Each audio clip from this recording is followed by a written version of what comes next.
په بني اسرائیلو کې احیاء العلوم یو واقع لیکلی بس دا واقع کوم بندو مې وی چا ورته شکایت وکړه حضرت دغلته یو ونه د خلک یې پوجاګانې کوي پوجا پاټ پیژنې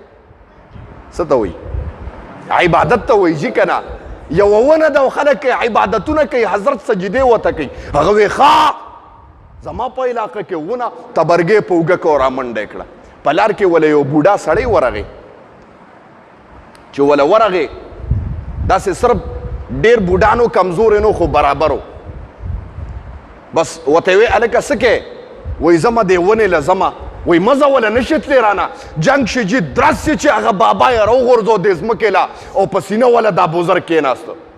هغه ورته یو خبره درته کومه وایي ته ونه ماتی که نه څه دپاره وایي د ثواب دپاره ښه د ثواب دپاره ماتی تا ته د ثواب بل عمل نه ښیمه د دې نه ښه دا خو که دې ونه ماته کړه ثواب به ختم شي راشه تا ته داسې عمل ښیم وایي ته به هره پیره کې چې د جانماز لاندې لاس نه نه باسې نو 3 دیناره د سرو به تا ته روځي په هغې باندې خپل کارم پوره کوه او خیر ښېګړه هم پې کوه د قیامته پورې به دا شي جاري دی نه څه غواړې مړه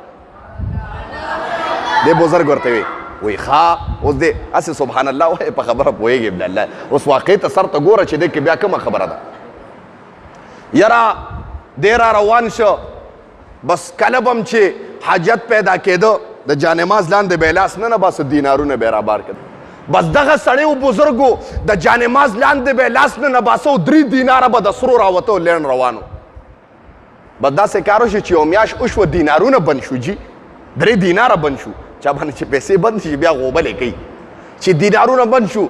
بیا غوسې ده راپاڅېده تبرګې په اوږه کې را روان دی دا ما سره دوکه وشوه زم دا ونه د ویښه وم په دې لالچ چې بیا به دینارونه را پیدا شي را روانو جي هغه بابا بیا مخې له ورغې او بیا ورسره جنګ که وی مزه وی نه ونه وم وی دا بابا راولګېدو دا بزرګ یې د ځمکې له را خلاص که او په سینه وله کېناسته دا نوجوان ورته وی دا بزرګ وی هلکه مخکې خو ما را پرځولې اوس ته څنګه را پرځولم وی خفه کېږمه زه چې یم زه شیطان یم او ته چې مخکې را روان وې او تا زه را پرځولې وم هغه وخت کې ته کې للهیتو د الله د رضا دپاره را روان وې نو الله تعالی دومره منزله درکړه چې زه دې راپرځولم نن که تا تبرګې راغستې دی د خدای د رضا دپاره نه دی د 3 دینارونو دپاره دی ځکه ته برباد تخته نشي غورځولی اوس زما محترم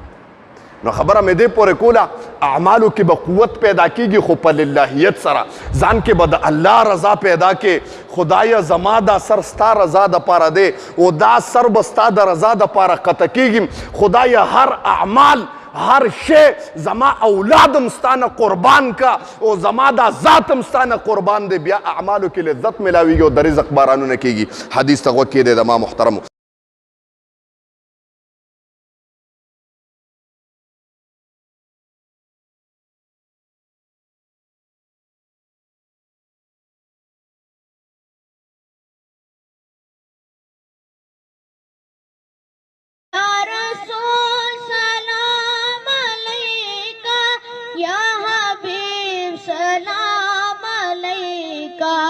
सलाम